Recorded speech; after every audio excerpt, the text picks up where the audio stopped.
199 Undang-Undang Nomor 1 Tahun 2023 dengan nomor perkara 612/PID/SAT 2024/WDP atas nama saudara terdakwa MZ dan XH pada hari Sabtu tanggal 12 Oktober tahun 2024. Untuk itu para hadirin dimohon menonaktifkan alat komunikasi dan tidak melakukan hal-hal yang dapat mengganggu persidangan.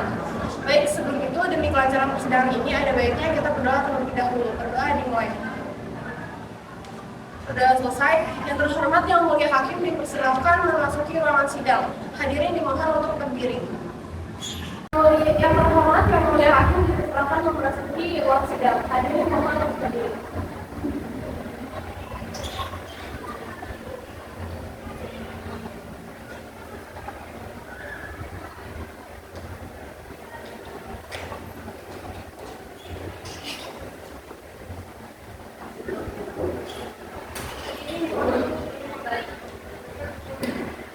Saudara terdakwa MZ dan saudara terdakwa SH dipersilakan memasuki ruangan persidangan.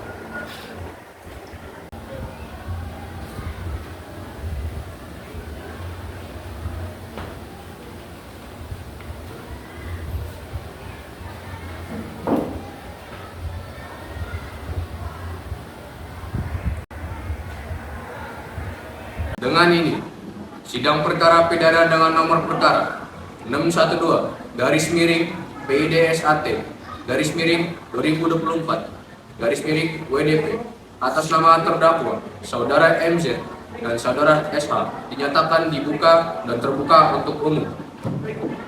Pada seluruh pihak yang hadir dalam persidangan, dimohon untuk menjaga ketertiban selama sidang berlangsung. Apakah para pihak hadir di persidangan? Saya meminta panitia untuk memeriksa kehadiran para pihak. Hadir yang mulia terdakwa saudara MZ dan saudara SH, jaksa penuntut umum saudara Hana Wanita, penasihat hukum saudara Aragon Sudarmojo, serta saksi saudara Salsabila Widodo dan Ratu. Terima kasih. Sebelum memulai pemeriksaan perkara, saya akan menanyakan identitas terdakwa. Saudara terdakwa, mohon disebutkan nama lengkap, tempat tanggal lahir, alamat pekerjaan, status perkawinan Anda. Nama saya Satrio Ilmi, saya lahir di Bandung tanggal 31 Januari tahun 2000. Pekerjaan saya wira swasta perkebunan. Saya sudah menikah. Nama saya Muhammad Zidan, saya lahir di Depok tanggal 26 April. Pekerjaan saya buruh pabrik dan saya belum kawin. Apakah saudara terdakwa dalam keadaan sehat dan siap mengikuti persidangan ini? Yang mulia. Saudara jaksa penuntut umum, mohon dibacakan surat dakwaan terhadap terdakwa. Dari data-data yang ada serta hasil otopsi dari pihak kepolisian dengan jelas bahwa saudara MZ dan SH telah melakukan tindakan pembunuhan terhadap saudara RA. Dari tindakan tersebut, saudara MZ dan SH telah melanggar pasal 340 KUHP dan pasal 459 Undang-Undang Nomor 1 Tahun 2023 terkait pembunuhan berencana, barang siapa sengaja dan dengan berencana lebih dahulu merampas nyawa orang lain diancam karena pembunuhan dengan rencana dengan pidana mati atau pidana seumur hidup atau selama waktu tertentu paling lama 20 tahun. Saudara terdakwa, setelah mendengarkan pembacaan dakwaan, apakah saudara mengalami dakwaan yang disampaikan oleh jaksa penuntut umum? Ya, yang mulia, saya mengerti. Apakah saudara penasihat hukum akan mengajukan eksepsi atau keberatan terhadap dakwaan tersebut? Baik yang mulia, dengan adanya kasus ini, saya dengan merasa hormat tidak akan mengajukan ekspresi dan tidak keberatan terhadap dakwaan tersebut, seperti apa yang dikatakan oleh jaksa penuntut umum. Jaksa penuntut umum, silahkan menghadirkan saksi pertama untuk didengar keterangan.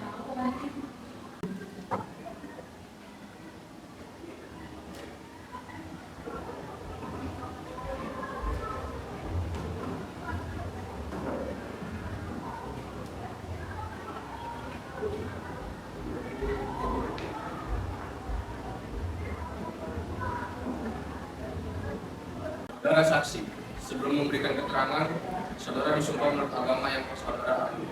Mohon menurut sumpah yang akan dibacakan oleh berita.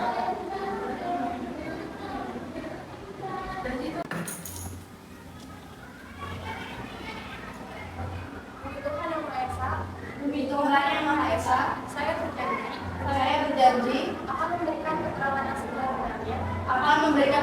yang sebenar-benarnya, sesuai dengan apa yang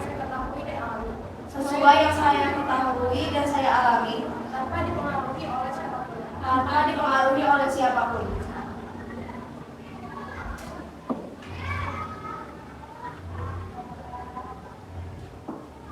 Silakan saudara saksi 1 dan saksi 2 jelaskan apa yang saudara ketahui terkait peristiwa.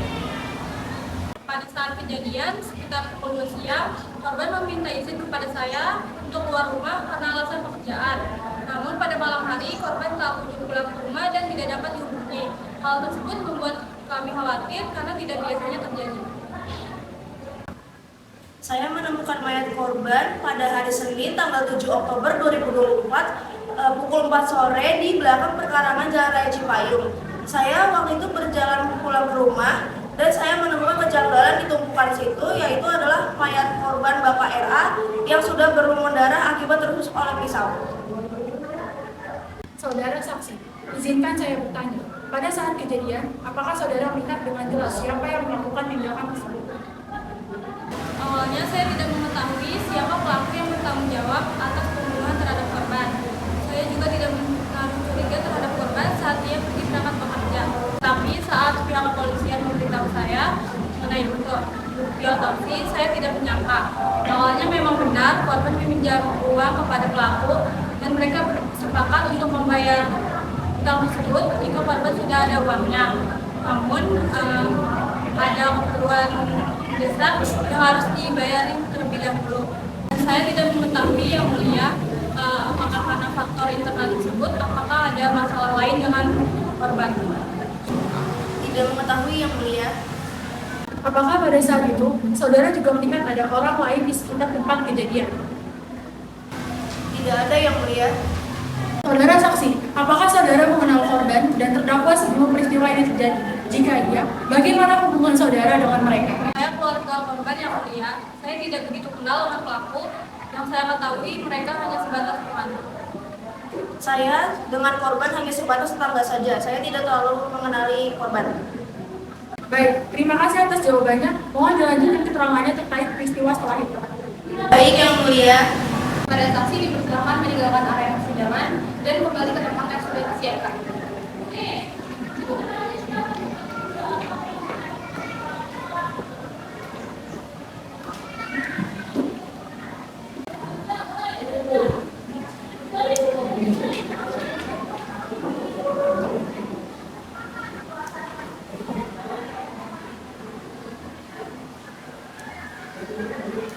Saudara yang terdakwa, sekarang giliran Anda untuk memberikan keterangan.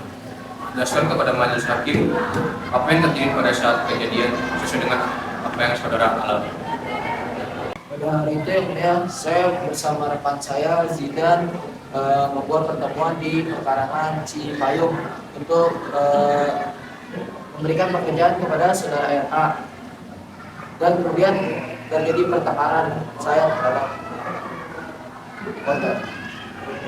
Saudara terdakwa, saya izin bertanya pada saat kejadian. Dalam kesaksian sebelumnya disebutkan bahwa saudara sempat terlibat dalam perkelahian dengan korban. Apakah saudara bisa menjelaskan lebih detail apa yang terjadi pada saat itu? Saat kejadian, benar-benar saya sempat terlibat dalam perkelahian dengan korban. Namun perlu saya jelaskan bahwa perkelahian tersebut bukan karena saya yang memulai. Kejadian bermula ketika ada perkelahian kecil antara kami yang awalnya hanya adu argumen. Lalu Satrio mengajak korban untuk ke tempat sepi dan korban dihabisi oleh Baik, lanjutkan. Apakah saat itu saudara membawa senjata atau alat lain? Ya, saya membawa pisau, tapi saya tidak berniat membunuh korban yang mulia. Hanya semua itu terjadi secara spontan. Saudara terdakwa, mohon diperjelas apa alasan saudara membawa pisau pada saat itu. Apakah ada niatan sebelumnya untuk menggunakan senjata tersebut? Ya, saya membawa pisau karena ada memang pekerjaan yang mengharuskan saya membawa pisau. Saudara terdakwa, apakah pada saat kejadian tersebut saudara berada dalam kondisi yang terpengaruh alkohol atau zat lain yang dapat mempengaruhi pikiran? Yang mulia. Apakah sebelum kejadian tersebut, saudara dan korban pernah terlibat masalah atau konflik? Ada yang mulia, karena saya merasa kesal kepada RA tidak membayar hutang-hutangnya. Namun pekerjaan yang ia lakukan itu berjalan lancar setiap harinya. Saya geram kenapa hutang tersebut tidak dibayar. Maka hari itu saya salut emosi. Saya sendiri tidak ada yang mulia, karena saya hanya membantu rekan saya sampai. Jadi, saudara mengakui bahwa ada keterlibatan antara saudara dan korban sebelum kejadian. Ya, yang mulia. Setelah memeriksa barang bukti berupa pisau yang ditemukan di tempat kejadian, apakah terdakwa mengakui bahwa senjata tersebut milik Anda? Jika bukan, dari mana menurut saudara senjata tersebut berasal? Ya, yang mulia, senjata tersebut kami yang membawanya sendiri dari rumah. Benar yang mulia. Menurut laporan forensik, korban mengalami luka tusukan di beberapa bagian tubuh. Apakah saudara mengetahui bagaimana luka-luka tersebut bisa terjadi? Terkait dengan luka tusukan yang disebutkan dalam laporan forensik, saya tidak mengetahui bagaimana luka-luka tersebut terjadi pada saat kejadian. Saya hanya memukul kepala dengan kayu. Saya mengetahui sehabis tidak memukul kepala korban sampai pingsan, lalu saya menusuk korban dengan pisau di bagian dada korban. Yang mulia. Saudara, berdasarkan hasil otopsi yang Anda lakukan, apakah luka yang menimpa korban langsung mematikan atau masih ada korban untuk diselamatkan? Baik yang mulia, izin menjawab. Terdapat luka yang cukup dalam di bagian area dada korban hingga mengenai jantung korban, sehingga korban meninggal seketika. Apakah ada tanda-tanda bahwa korban sempat melawan atau berusaha menghindar dari serangan?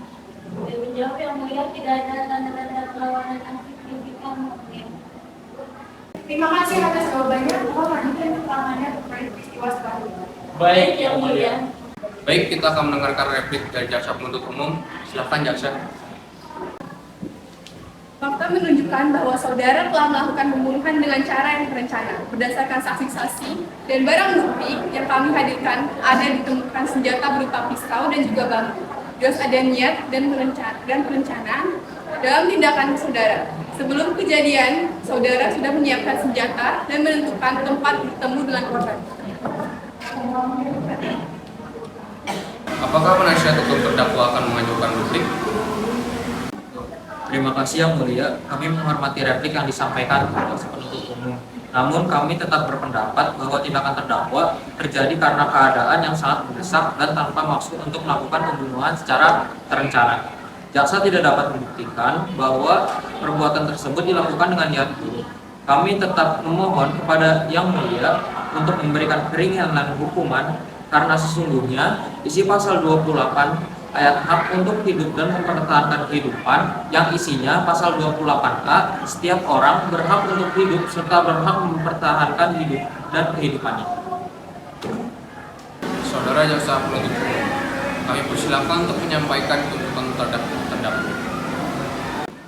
Terdakwa melakukan tindakan melanggar pasal 351 KUHP atas penganiayaan yang melibatkan luka berat dan fisik sampai mengakibatkan kematian, dan pasal 340 KUHP dan pasal 459 Undang-Undang Nomor 1 2023 atas pembunuhan berencana dengan sengaja dan perencanaan pembunuhan yang merampas nyawa orang lain, maka terdakwa harus dijatuhi pidana mati atau pidana seumur hidup paling lama 20 tahun. Apakah penasihat hukum terdakwa akan menyampaikan pembelaan atau pledoi? Baik yang mulia, berdasarkan fakta persidangan, kami ingin menegaskan bahwa klien kami bertindak karena terdesak seperti yang dijelaskan oleh saksi-saksi. Terdakwa sangat menyesali perbuatannya dan telah meminta maaf dan merasa bersalah atas perbuatannya. Saya ingin bahwasannya dengan harapan yang mulia, terdakwa tidak memiliki catatan kriminal sebelumnya, selalu kooperatif selama persidangan dan merupakan seorang laki-laki. Kami memohon keringanan hukuman dengan mempertimbangkan penyesalan terdakwa dan keadaan yang meringankan lainnya. Dengan demikian, pembelaan kami semoga yang mulia berkenan memberikan keputusan yang seadil-adilnya. Terima kasih. Pembelaan ini singkat, jelas, dan langsung menyampaikan poin-poin penting yang meringankan terdakwa. Baik, pledoi sudah disampaikan. Jaksa, apakah akan memberikan tanggapan? Yang mulia majelis hakim, namun kami merasa perlu meluruskan beberapa hal yang menurut kami tidak sesuai dengan fakta-fakta yang terungkap dalam persidangan. Pertama, kami ingin menegaskan bahwa unsur kesengajaan dan perencanaan dalam pembunuhan ini telah terbukti dengan jelas melalui keterangan saksi, barang bukti, serta rangkaian peristiwa yang telah diuraikan selama persidangan. Terdakwa telah dengan sadar merencanakan tindakan keji ini, dari mulai persiapan alat hingga menentukan tempat waktu pembunuhan. Fakta-fakta ini tidak dapat disangkal dan telah terungkap dengan jelas dalam persidangan. Namun selanjutnya kami akan menolak argumen bahwa terdakwa merasa terpaksa melakukan pembunuhan karena situasi yang dialaminya. Alasan yang dikemukakan tidak sebanding dengan akibat fatal yang ditimbulkan, hingga hilangnya nyawa seorang secara tragis. Perencanaan pembunuhan tidak bisa dibenarkan dengan dalih apapun, termasuk tekanan emosional atau perselisihan pribadi. Dalam hal ini kami tetap pada tuntutan kami, yaitu hukum maksimal sesuai dengan ketentuan pasal 340 KUHP dan pasal 459 Undang-Undang Nomor 1 2023 serta 351 KUHP, yakni pidana mati atau penjara seumur hidup. Mengingat tingkat kesengajaan dan kejiwaan dalam perbuatan ini sangat tinggi. Yang mulia majelis hakim, demi keadilan bagi korban dan keluarganya serta untuk memberikan pesan kepada masyarakat bahwa hukum ditegakkan dengan tegas, kami berharap majelis hakim berkenan menjatuhkan hukuman yang seadil-adilnya sesuai tuntutan kami. Demikian tanggapan kami, semoga majelis hakim mempertimbangkan dengan jatuh. Terima kasih. Baik, sidang akan ditunda sejenak untuk musyawarah majelis hakim dalam memberikan keputusan. Sidang diskors selama 2 jam. Dibawa kembali. Majelis hakim telah selesai bermusyawarah dan akan membacakan putusan. Mohon semua pihak berdiri. Atas nama hukum dan keadilan, majelis hakim memutuskan bahwa terdakwa MZ dan SH terbukti secara sah dan meyakinkan bersalah melakukan tindak pidana pembunuhan sebagaimana diatur dalam pasal 340 KUHP dan pasal 459 Undang-Undang Nomor 1 Tahun 2023 serta pasal 351 KUHP. Oleh karena itu, majelis hakim menjatuhkan pidana seumur hidup atau hukuman mati kepada terdakwa. Saya sependapat dengan putusan yang telah disampaikan oleh yang mulia hakim. Berdasarkan alat bukti, keterangan saksi, dan pengakuan terdakwa, perbuatan terdakwa memenuhi unsur tindak pidana pembunuhan yang diatur dalam pasal 340 KUHP dan pasal 459 Undang-Undang Nomor 1 Tahun 2023 serta pasal 351 KUHP. Oleh karena itu, saya setuju dengan putusan majelis untuk menjatuhkan hukuman kepada terdakwa. Saya setuju dengan keputusan yang akan disampaikan oleh Yang Mulia Hakim Kedua. Terdakwa terbukti secara sah dan meyakinkan melakukan pembunuhan sebagaimana dakwaan jaksa penuntut umum. Oleh karena itu, saya setuju dengan hukuman yang akan dijatuhkan. Apakah terdakwa menerima putusan ini atau akan mengajukan banding?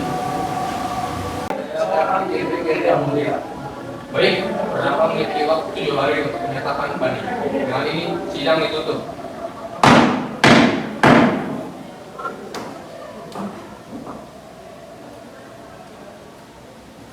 Baik, sudah kali ini telah selesai kami hadirin bersama akan dilakukan proses. Terima kasih. Baik, sidang untuk hari ini telah selesai. Kami terima kasih kepada seluruh pihak yang telah mengikuti jalannya sidang hari ini dengan tertib. Kepada yang mulia hakim dipersilakan meninggalkan ruangan persidangan.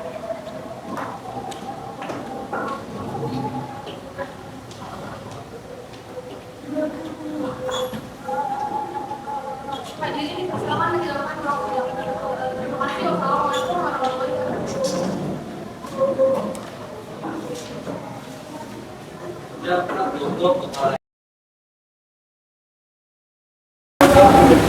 Assalamualaikum warahmatullahi wabarakatuh. Yang mulia majelis hakim banding dan ini menyatakan bahwa sidang banding perkara pidana nomor 62/PJSAP/2024 BDP atas nama terdakwa Muhammad Zidan dan Saiful Hidayat dinyatakan Jadi mohon menjaga kepentingan selama sidang berlangsung dan menonaktifkan kalau komunikasi. Apakah para pihak sudah ada di persidangan? Tadi yang mulia terdakwa saat di dalam kementerian dan akademi, jaksa penuntut umum saudara Amerika, penasihat hukum saudara Almarhum serta penuntut. Terima kasih. Sebelum mulai pemeriksaan, apakah terdakwa dalam keadaan sehat dan siap mengikuti persidangan ini? Dan siap. Saudara penasihat hukum terdakwa, silakan sampaikan alasan pengajuan banding. Ya, kami mengajukan banding atas putusan pengadilan tingkat pertama dengan alasan bahwa terdakwa kekeliruan dan penilaian alam bukti dan pertimbangan psikologis terdakwa. Kami juga ingin meminta keringanan hukum atas dasar bahwa terdakwa tidak memiliki dan tidak akan berubah dan dipengaruhi oleh tekanan mental saat menjadi agamanya. Baik, dasar penuntut umum, silakan memberikan tanggapan atas pengajuan banding. Kemudian terdakwa sudah singkat dan angka sudah berdasarkan apa yang ada. Terdakwa jelas terbukti melakukan memberikan dan sesuai dengan pasal 40 KUHP dan pasal 459 Undang-Undang 2023. Kami meminta untuk menolak banding dan membuat keputusan yang diambil. Apakah penasihat hukum terdakwa ingin mengajukan bukti tambahan atas menghadirkan saksi baru? Baik, kami adalah mengajukan bukti tambahan baru. Namun kami ingin menyebarkan pengalaman psikologis yang memberikan pandangan bahwa terdakwa dari luar tekanan yang diberikan konvensional saat peristiwa terjadi. Terima kasih. Baik, keterangan tersebut akan dipertimbangkan kembali. Jika tidak ada bukti tambahan, kita akan memberikan pemusyawaratan tersebut.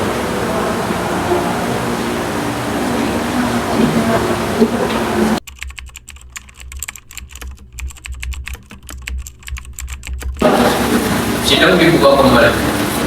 Majelis Hakim telah selesai bermusyawarah dan akan mengerjakan keputusan baru. Mohon semua pihak berdiri.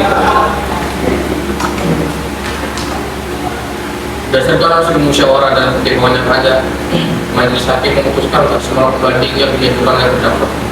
Dengan demikian, putusan pengadilan tingkat pertama tetap berlaku. Terdakwa dijatuhi hukuman sesuai dengan pasal 340 KUHP dan pasal 459 Undang-Undang Nomor 1 Tahun 2023. Saya sependapat dengan keputusan yang disampaikan oleh yang mulia Hakim Ketua. Tidak ada alasan hukum untuk keluar keterkaitan. Saya juga setuju dengan keputusan majelis. Semua fakta dan bukti mendukung bahwa hukuman yang dijatuhkan sudah sesuai dengan tingkat kejahatan yang dilakukan. Dengan demikian, sidang banding ini ditutup.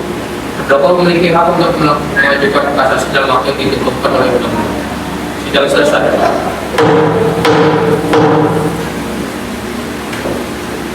Baik, sidang hari ini telah selesai. Kami terima kasih kepada pihak yang memiliki dalam sidang dengan bukti.